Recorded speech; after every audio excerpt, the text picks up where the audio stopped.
My name is Janelle Pötzsch, and I joined the Libori team, or rather the staff of Paderborn University last year in November, and I'm working on the philosophy of economics. My way to philosophy was rather straightforward. I took philosophy classes at school, right to the A levels, and I had two really great teachers whom I really admired, because the lessons were always like, we discussed a philosopher, and this system of thought was so convincing, and it seemed like, wow, what a great idea. And then this teacher would ask a seemingly absolutely harmless question, and it all fell apart, and was wow. And then what drew me to philosophy was the way of tackling with ideas, of always thinking and rethinking arguments and refining your position.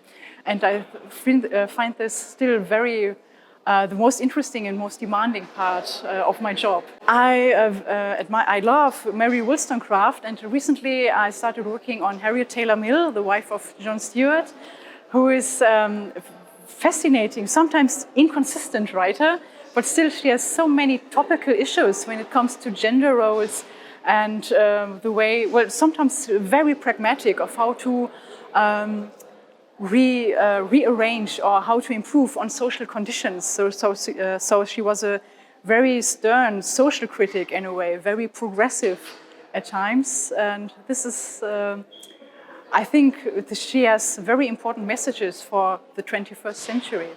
My first impression is it's a very colorful group. It's a lot of different people from all over the world and presenting very diverse figures, some of which I've never heard of. But then it's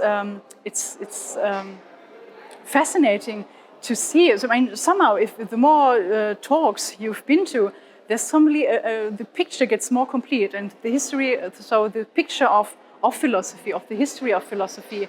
And so you have no single stars like Kant or Mill, but you see the other supporting roles in a way which come into play here in this piece.